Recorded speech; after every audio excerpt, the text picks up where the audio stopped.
We will move on to our next presenter, and that is Tale from Oslo. She will present the city hub in Oslo, the challenges and barriers to that solution, and hopefully we can learn something also from your solution. Yes, hopefully. Welcome. Thank you.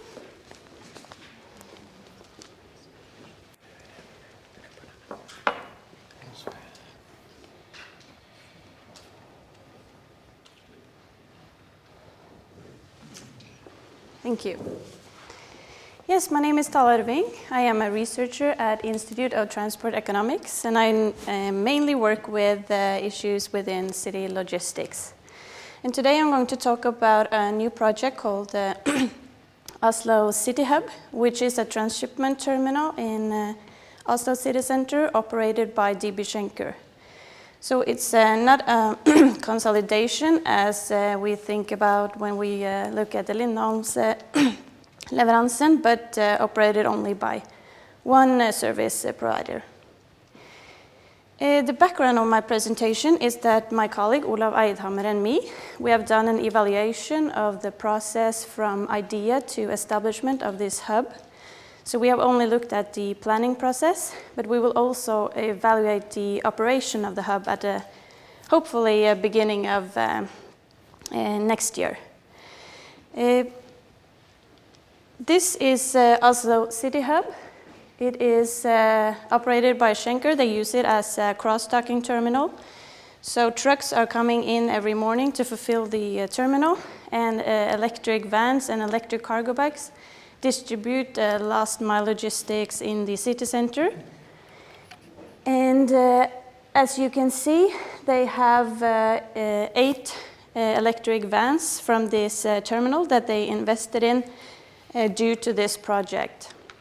So they believe that having the opportunity to start this hub made it possible to invest in more environmental friendly vehicles and to speeden the process. And so they have invested in a lot of new vehicles. As you can see, they use their electric cargo bikes during the whole year, also during winter time. They started the operation by using 2 simple containers, as you can see in the background. But they needed a little bit of more space and better facilities for the bikers, but also for loading the cargo bikes and having the possibility to use electric vans. Because it was pretty cold during winter in these containers. We talked to the bikers. And also they had to load the bikes outside, which was quite challenging, especially when it was rainy. One of the reasons they needed this transshipment terminal in the city center was that the range of the electric vans was not good enough at this point to be used directly from their main terminal in the outskirts of Oslo. But they believe that the range of these electric vans will be better in the future, so maybe these types of city transshipment hubs will be smaller and only used for other types of vehicles, such as cargo bikes or stints or smaller vehicles. At this map, you can see the location of the city hub. It is located at the port of Oslo, within the city center of Oslo, outlined in red. And this is a quite strategically good location for a transshipment hub because it is close to the main road, which means that the trucks that arrive with the goods every morning, they don't have to drive around in narrow, challenging streets in Oslo. They can have a pretty good access to the transshipment hub, which they feel is very, very good. And it is also close to good biking infrastructures for the cargo bikes and close to a high customer density for DB Schenker. So it is a good location to use such small cargo bikes. And this location was made available through a tender process initiated by the Port of Oslo, which is quite a new thing in Norway, as I know of, that area that they wanted to rent out is competed between different actors. And the real estate company won the, the possibility to use this area, and they teamed up with DB Schenker and an architect firm. So they together established Oslo City Hub. And this area is larger than Oslo City Hub. It is also a mobility point for person transport. So it is a kind of a shared use space.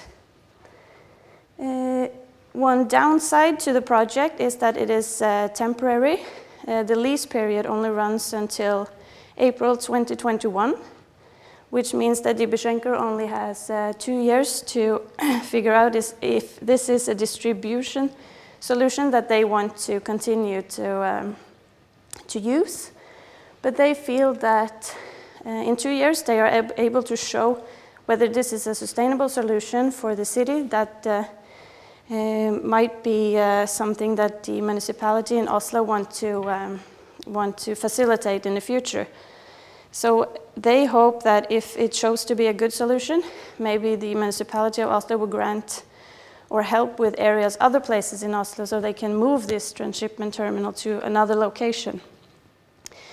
So that's why they chose a very flexible construction of this hub.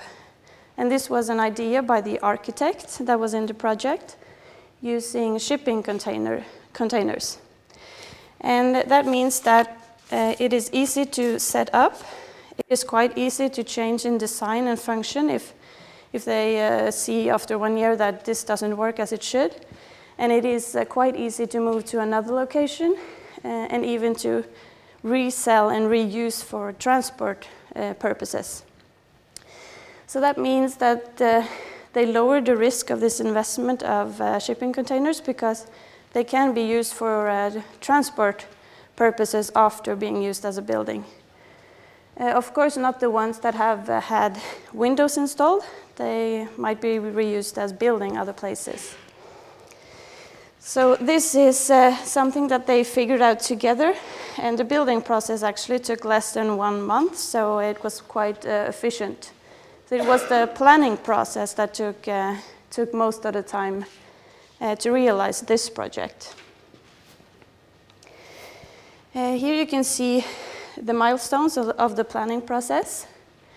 It took about 1 year from the start of the planning process until it was officially opened in May 2019.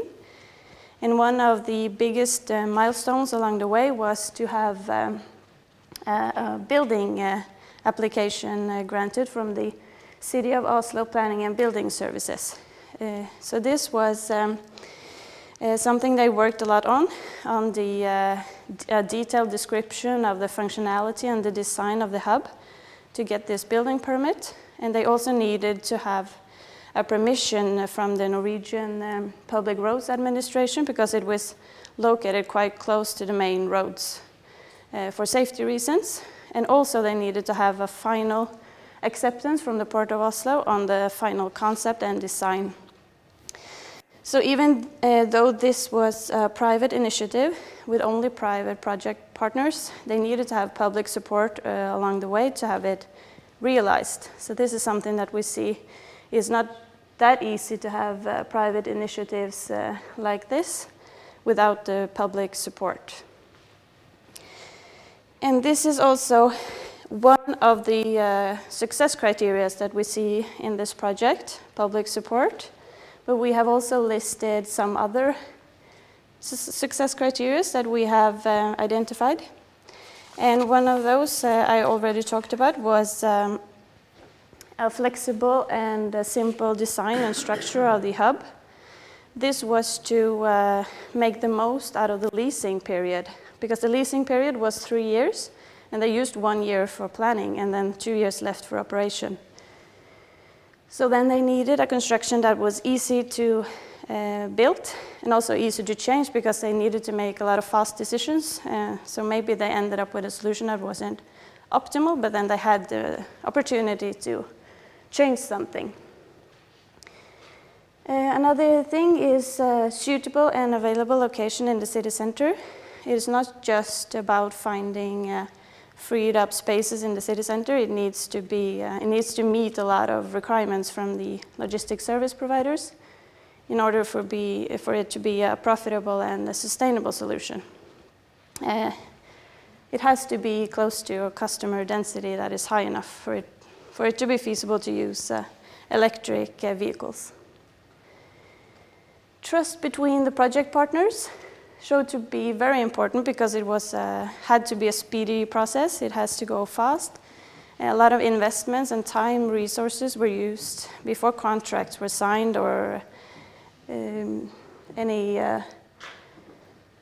signed agreements. So they did a lot of investments, for instance, the containers, long before they knew if this was going to be a project or not, but believing that it would be something, maybe another place, or they knew that the project partners would work together anyhow. We also saw that expert knowledge and dedicated driving force was very important because we saw that this type of composition of project partners was very fruitful in the way that DB Schenker could contribute with expert knowledge on what kind of functionality would be best for them to have an efficient operation and logistics service. We saw that the architect could contribute with a design that could fit into the existing landscape and have a good design aesthetically. And the real estate company contributed with their expert knowledge on the process towards local authorities and the application process and all the administrative processes that they could use their resources in. So this type of project group was very fruitful. And this type of competition for land and this type of project partnering is something that we haven't seen a lot in Norway. But we talked to a researcher from Paris that says that in Paris City this is a more common solution to make available spaces to assure that these are used in a sustainable way and that logistics service providers compete to use these type of areas, maybe a gas station that are no longer used, for instance. So it is possible to think in a more in other ways than we have done until now. At last, we have some recommendations for local government based on the project findings and based on the interviews we have made with the partners in this project.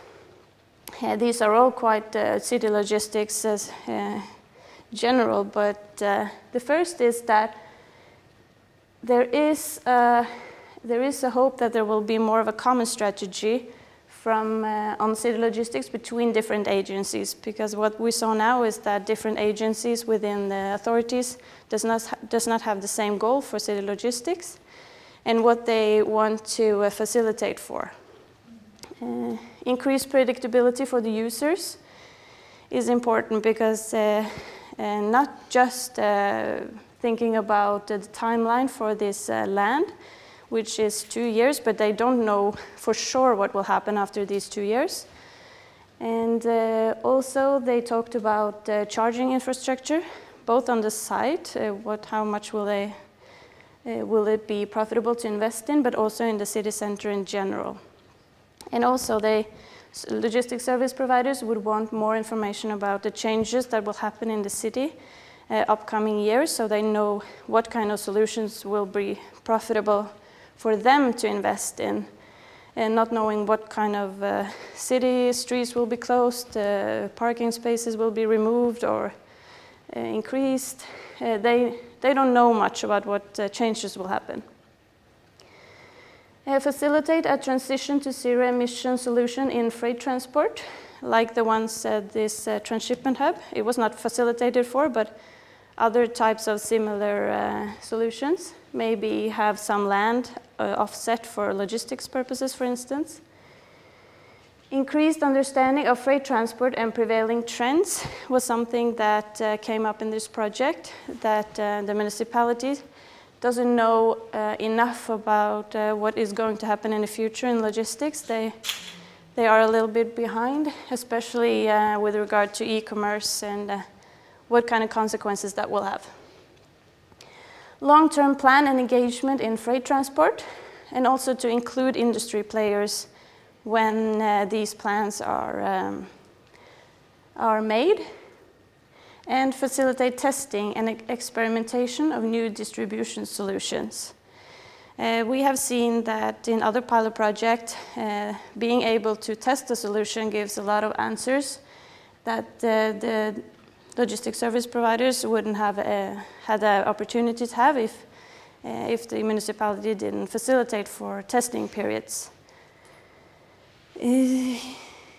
So if you want more information about this work, we actually translated this report into English in cooperation with DB Schenker that wanted to use the results internally in Europe. So that was very, very good.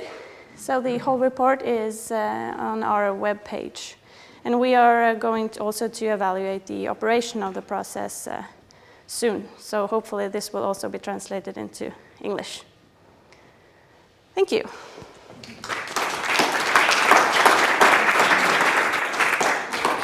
Thank you. So, are there any questions? Yes. Several.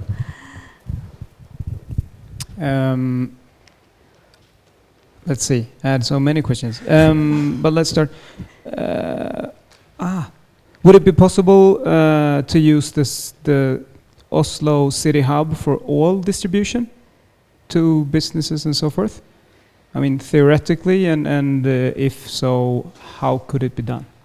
Do you mean for DB Schenker or for? No, for all receivers, independently if it comes with Schenker or Post Norge or whoever, that you would use it for distribution in a certain area. Yes, I believe so. It was the meaning from the start that another actor also was supposed to use this. But DB Schenker says that it is too small for others to use it as well. Then you need a lot of more space, because now they only drag goods through this terminal. They don't sort anything there. So they believe if more actors are to be established there, they need a lot of more space. How much cargo is handled every day? In parcels or routes or something? I'm not sure yet. We haven't started looking at the operation. Okay.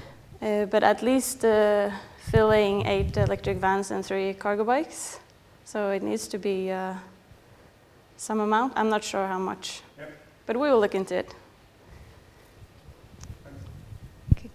Hi, Tilly Zobich from RISE. I have a question. So you made a comment that there's also a mobility hub next to it, or for personal passengers, yes. Passenger transport. Is it also the case that there's only one operator, and could you say a bit about that? Yes, only one operator there as well. Because this is an area that are only available 2 years, so it's a little bit difficult to find someone that wants to invest a lot in putting themselves there. But we have seen that there are more support in sharing spaces than sharing location. So maybe that's the future. Is it also built in such a container, so modular way? Yes. Okay. So it's flexible too. Mm-hmm. Okay, thanks. Okay, and we have a question here, Henrik. Thank you very much, Henrik from Denmark. Very interesting and exciting what's going on in Oslo. Also because it's together with so many other developments at the same time with the electrification and all that. If I can have 2 questions. The first one, maybe I didn't hear correctly, but does Schenker also have another hub further out? And does the delivery then involve 2 transshipments? And doesn't that mean some extra costs for the company? So what's in it for them? But maybe I didn't understand. And is there, coming from the city side, some requirements that there will be a zero emission zone? And this is maybe why the company would anticipate this and go already, or how is the public support? In what way? Is it only by support, or are there also some constraints coming that will make this like a competitive solution? if you understand. Yes, something that they said is that there are so many things happening in Oslo right now. Many streets are closed, and there are a lot of, drive-abouts to get to places, and also a lot of streets closed for goods delivery after 11. So they feel that trying to use cargo bikes now and electric vans will be the future. So they want to start testing a bit before they have to. Because I think it's more profitable to use the electric vans directly from the main terminal if they could, and this might be the solution in 2 years, maybe. So I'm not sure if, I think the regulation and restrictions in the city is more the reason than support right now. So you say it's only for 2 more years. What will happen after those years? Will it all end, or will there be an opportunity to continue this? That is actually something that they don't know as of today. I don't think they are certain that they will have to move after 2 years, but the lease period ends then. But they hope that they can show good results, and maybe the municipality would have some other locations in the city center that they can move this to. So I think they hope to relocate it after 2 years. And notice that the building permit process was quite short, at least from my experiences of building permits. Is this due to the collaboration with the authorities and that the authorities want this to be implemented, or how come it was an easy process? I think it was an easy process, one, because it was temporary, but also because it's a goal for the also municipality to have such consolidation and transshipment hub in the city center to facilitate for environmental friendly distribution. So it might be those 2 reasons, I think. Okay. But it was a faster application process with the person Ruter, they call in Norway, that has also established themselves at the area. The application process was even faster for them. So it's easier now. Okay. Maybe that's a learning process as well. Yeah. Okay, thank you very much. Thank you.